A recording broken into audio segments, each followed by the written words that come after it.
Okay. The businessman that I have decided to present is Lee Iacocca. Lee Iacocca was born of Italian immigrants on October 15, 1924. He graduated from engineering school in 1946 and went to work for the Ford Motor Company from 1946 to 1978, well over 30 years. He became CEO of Chrysler in 1978 in its darkest days when it was on the verge of bankruptcy. He was also a major supporter of the restoration of the Statue of Liberty in the 80s. All of these things show a good man of moral and upstanding character.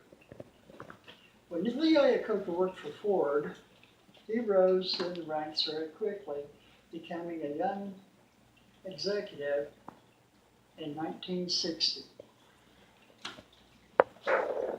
Doran Levine, in a Newsweek article, described Lee Iacocca as two different people. The first one is the one that many people know him as a shrewd, high-powered executive, father of the Ford Mustang, savior of Chrysler, and defender of the Statue of Liberty. The second person that he was known as by very few people was the money grubber who hogged credit and blamed others for mistakes. While he was working for Ford, he was very instrumental in producing and manufacturing the Ford Mustang, the pony car that became an instant success according to H.T. Perec. During this time, he also asked Carroll Shelby to make a hot rod version of the Mustang. He also assisted in developing the Mercury Cougar and the Ford Thunderbird. In addition to this, according to Time magazine in 2007, in 1971, the Ford Pinto was designed and put into production. However, it had one small problem. It exploded whenever it's been rear-ended. The manufacturing cost during manufacturing to fix this problem was only $6 to $8. However, before they found out that it was a problem, thousands of them have been made and sold. After doing the cost analysis on it, they figured that to replace and repair the defect on the Pinto, it would cost over $121,000. When they figured the other dollar amount paying out to victims of this defect, it came to only $50 million. So, Ford Corporation decided to unethically choose option one, which is, choose option two, which is pay the people for their injuries and for their deaths. The Pinto was also known as Lee's car. He was in charge of the Pinto production and project and was rushed into putting it into production about a year and a half earlier than it should have. Everyone blamed everybody else for this, but ultimately the unethical decision to keep making them and not fix it was made. This is one of the reasons why Henry Ford II fired Lee Iacocca. The second reason that Henry Ford fired Lee Iacocca is because Iacocca found out that Henry Ford was going to hire somebody in financial to take his place as CEO. Lee Iacocca did not like this and went to the board of directors to try and get this reversed, going behind Henry Ford's back, which in itself is not very ethical at all. As a result, when Henry Ford heard of this, he fired Lee Iacocca. This was in October of of 1978. 1 month after he was fired, Lee Iacocca went to work as CEO for Chrysler Corporation. He became the CEO when he was hired because Chrysler needed somebody to help them avoid bankruptcy. In an article by Charles Lauer, he said that the corporation was in a shambles. There was no teamwork, no communication, and departments were doing whatever they wanted. Lee Iacocca was willing to be hated.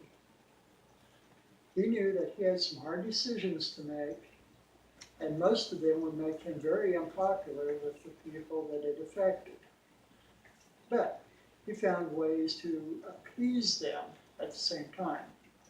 He fired the key executives that were bringing down Chrysler Corporation and bargained with unions to reduce salaries and benefits with the union, and only accepted a salary of $1 a year.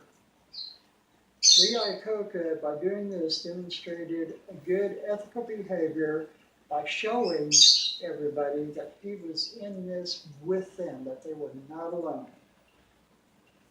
He engineered the development of the K car, a small two-door and a four-door sedan that could compete with the foreign markets. And in 1985, he developed the minivan, because at the time he was deeply involved with the restoration of the Statue of Liberty, and he kind of forgot about Chrysler Corporation, which was lacking judgment and lacking good ethics. In addition to all the cuts, he persuaded the government to give Chrysler Corporation a loan. Instead of paying it back 2 years after he did, which was when he paid it off on July 13, 1983, he said, "This is how business should be done. We should pay off our debts," showing that Chrysler Corporation was an ethical company that believed in doing right. Afterwards, he said that a leader has to show curiosity, wonder what people are doing, how they're doing it, why they're doing it, to be creative, to think outside the box, to communicate, talk to other people so that everybody will be on the same page and not duplicate work. Be a person of character, which means being a good person that does not want to do any harm. A person of courage, to not be afraid of standing up to people who want to do bad things or do things incorrectly. Conviction, to be adamant about what he is doing, to believe in himself. Charisma, to be able to persuade people to see his way of thinking. Confidence, so that people will know that you are a good person and will follow you. And above all, common sense. Use common sense instead of something that may harm somebody else. If it's hot, don't touch it. It's common sense. In the late 80s, Chrysler fell behind the competition.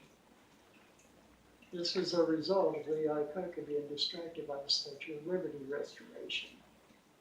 He bought Gulfstream to boost the stock sales and the stock price, and then afterwards he bought AMC, which is an American Motors company, for the Jeep name.